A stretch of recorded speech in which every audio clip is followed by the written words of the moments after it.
Chop, So chop. I have them, that'll be the last minute. I normally have a few questions. Michelle, how are you doing? I'm good, how about you?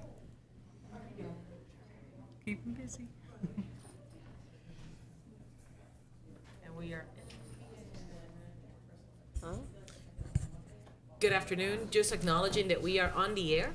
We are awaiting some of our team members to just make it here, but we should be started shortly.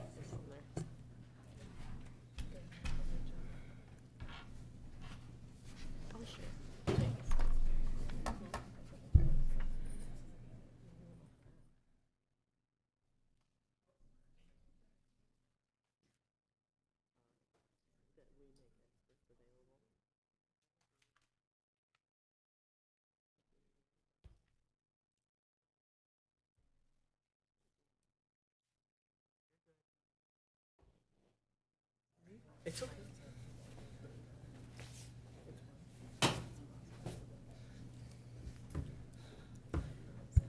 It is 3:01, and we are calling this meeting to order. I would like to just make a huge shout out to Councilman Emerson, who just drove all the way from Texas to here to be in this meeting today. Want to talk about commitment. So, if we can take a break in like 1 minute to use the restroom, I will, but hey, whenever we have a break. That. Are you? All right, so at this point in time, the meeting has been called to order. The first item on the agenda is the election of a chairperson. I have had the privilege to do it this year, so at this point in time, I'll just open up to any of the council members who would like to either nominate themselves or nominate somebody to be the chair of the committee.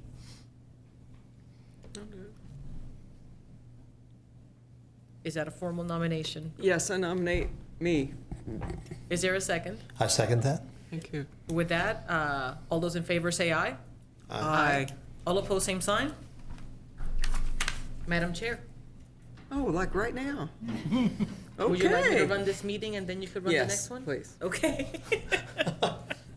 What a great team. So that being said, the next item in the agenda is the approval of the minutes of the December 19, 2016 meeting.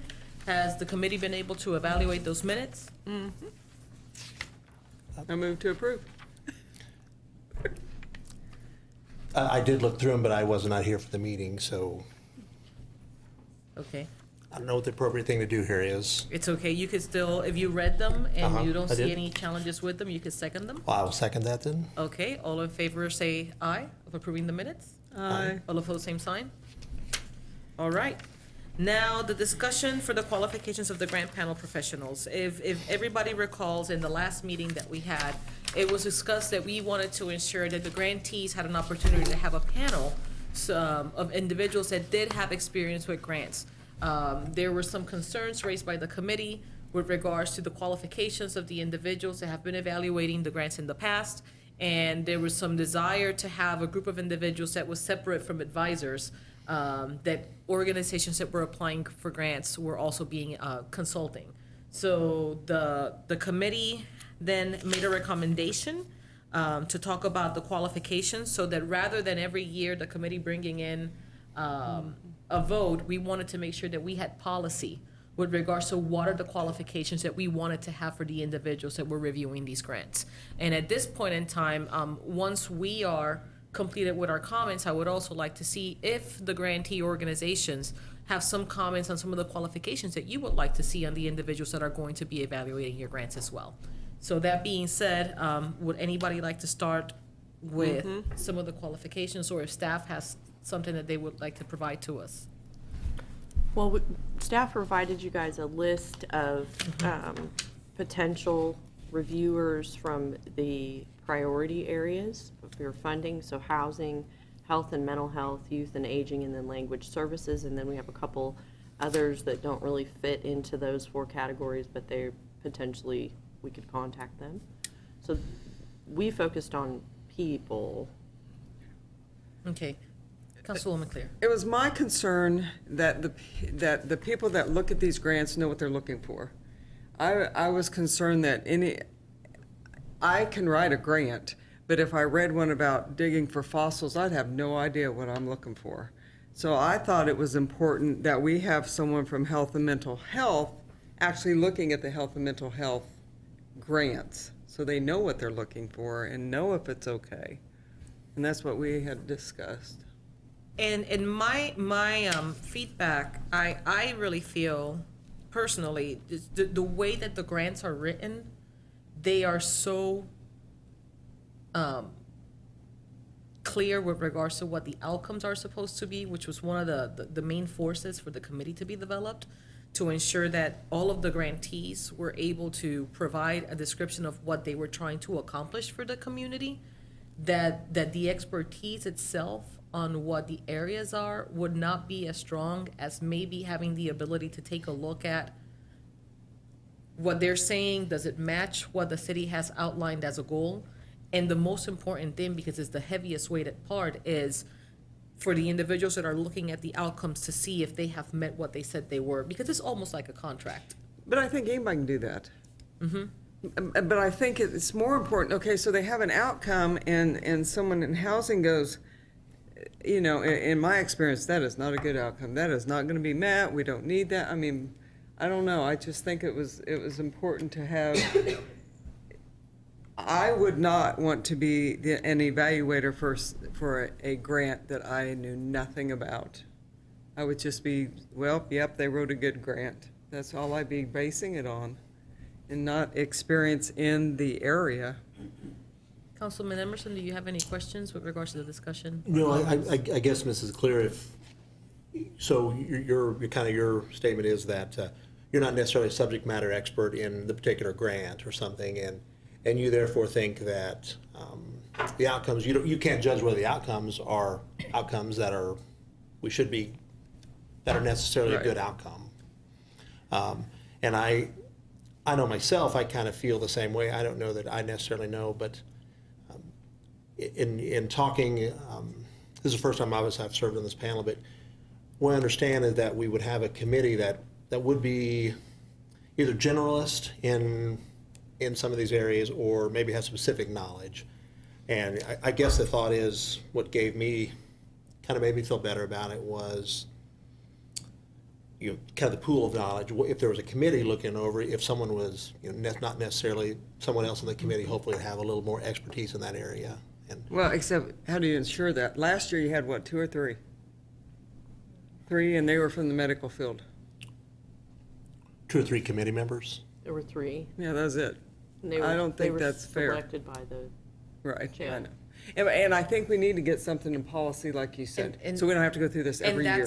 And that's the first part of this discussion. So if we could kind of like come to the middle, I think that maybe the policy should be, and this is just me trying to gather the information that I'm hearing from both of you, that grant evaluators should have experience in grant, either writing or administration or reviewing, and should have experience or exposure to one of the key areas that the city is focusing on. So that way, when we're looking for individuals, we're looking for individuals that have had to read a grant or have had to have written a grant at one point in time. And it may not necessarily mean that we are going to, because I think that my concern is that it's going to put the staff in a very challenging position if we say, you need to have somebody that's an expert in aging, you need to have somebody that's an expert on women's rights, you need to have somebody who's an expert on the panel. However, if we add that the committee should have at least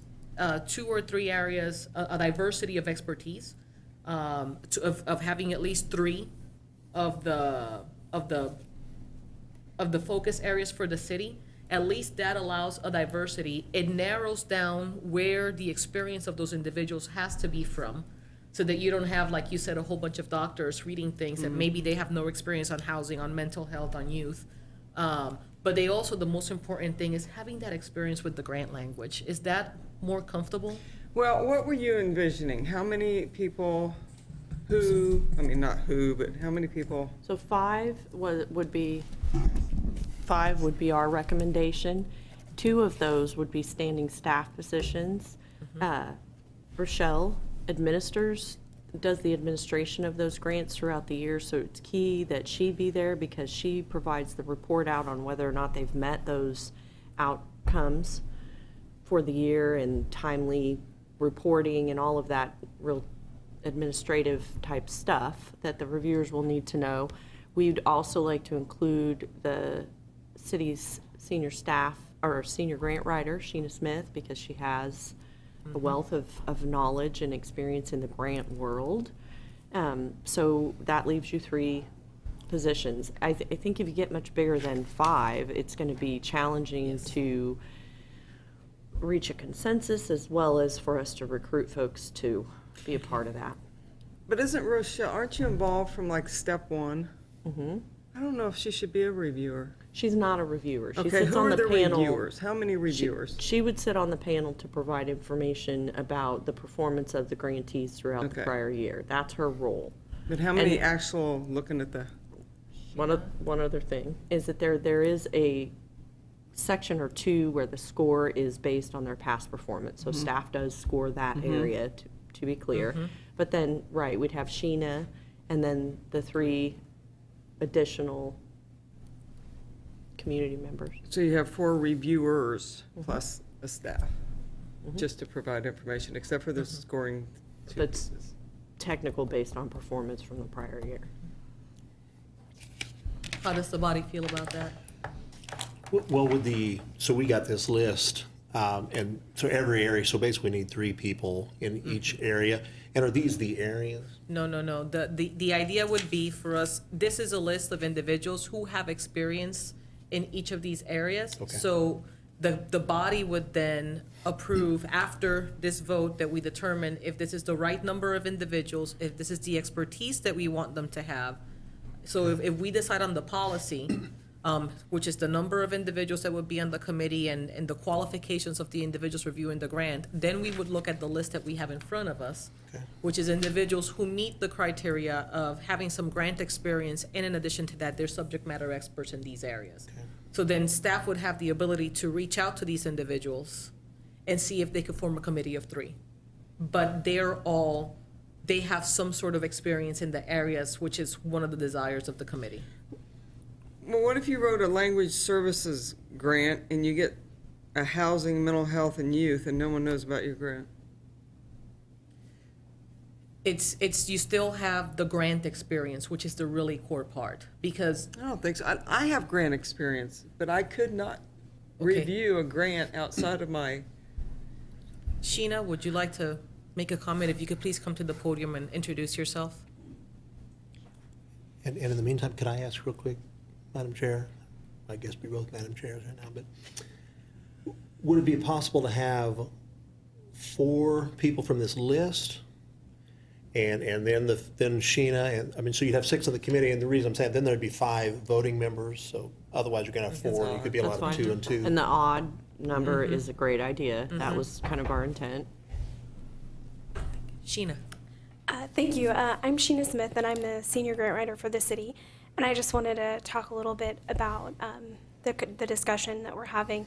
I think that it's important, since there is a scoring mechanism for the grant, and to have a generalist and broad perspective, to be able to be neutral.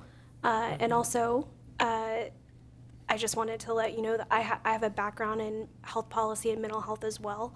And so if that's of interest, then maybe it opens it up for another area to be included, since I could serve as in the double capacity. Okay. Thank you. Do you have questions? no, but I'd like to hear if anybody else. Okay, so at this point in time, the committee would like to see if, after hearing the discussion in which we would like to have individuals with experience in grant writing or evaluating or granting, and to see if they would have some experience in some of these areas. Are there any other things that you would like to see in the qualifications of those individuals so that you feel that it's fair? Speak now. Okay, so it seems like the Matter. the grantees feel comfortable with that policy offer. So I'm going to repeat it again. So what we're saying is that we would have 5 community individuals that would be selected to review the grants. 2 of those individuals would be staff, one of them to provide information on history another person, which is a grant evaluator for the city, a grant writer, and then there will be four, So 6. so 6. So there will be 4 individuals from the community who will have experience in either grant writing, grant evaluating, or grant granting. And the hope is that we are going to look at the areas that the city has as priority so that those individuals have some sort of experience. And I think it would be also important to note that none of the individuals. Can be not- applying Yes. our applicants for the grants, so that there's Or no part conflict of of one of those interest. applicant organizations. Correct. We've, Or on the boards. Is that, okay, I see consensus from the public. Do I see consensus? Is that a motion? That's a motion. Do I have a second? Second. All those in favor say aye. Aye. All opposed, same sign. All right. Then the last item on the agenda would be the discussion of the professionals. What we have here in front of us, I had the opportunity to speak with staff earlier today. They were kind enough to bring us a list of individuals that would be nominated to be reached out to. And at this point in time, this is more than anything a process of the committee taking a look at these individuals, us sharing the names of those individuals with the organization so that you kind of know who these individuals are. Of course, now you know what could preclude them from participating, but these are the individuals that we're thinking of reaching out to. For the housing, we have experts like John Johnston, Bob Mackey, Ryan Vincent, Dusty Nitcher, and Barry Feeker. For the mental health, we have a proposal for Vanessa Lamoureux, Tiffany Noller, Kendra Tinsley, and Kathy Walker. For youth and aging, Matt Wilson, Renee Wright, Dina Pennington. For language services, Adrian Martinez. And for flexible positions, we have included the names of Miriam Crable and Nancy Perry. These are all individuals that we have taken a look at that all have grant experience and experience in different organizations in our community that are either retired, are no longer working in the nonprofit sector, or have been a part of a board, so that they could evaluate this. Does the committee have any comments or questions with regards to the nominees so that we could either give staff an okay or an addition of another name that you would like to see on this list? I think it'd be important if there was anybody in the grantee arena that has a problem, you know, that has had issues or problems or know these people or best friends, or that you let staff know. So it doesn't come out later, you know, if you were in their wedding or something. Or their spouse. Besties. Oh, that's my comment. So, okay. So it seems that at this point in time, we are granting staff the ability to go ahead and contact these individuals so that you could reach out to them to see if we could form our committee. At this point in time, I think that these are all the items that we have in front of us for approval. We would like to open it for public comment to see if the organizations out there would have any questions or any feedback that they would like to provide with regards to our policy today and the individuals that we have presented. Okay, seeing none? you do have one other item on your agenda, the discussion of need for professionals to look over the application. So last year, we had Thank you. 2 or 3 individuals that volunteered to assist with applications and made themselves available. And we need to know if that's, I mean, the applications are due the 8th, so we're a little behind the 8 ball this year. But if that's something that the committee wants us to do going forward, we need some direction. And I would also point out that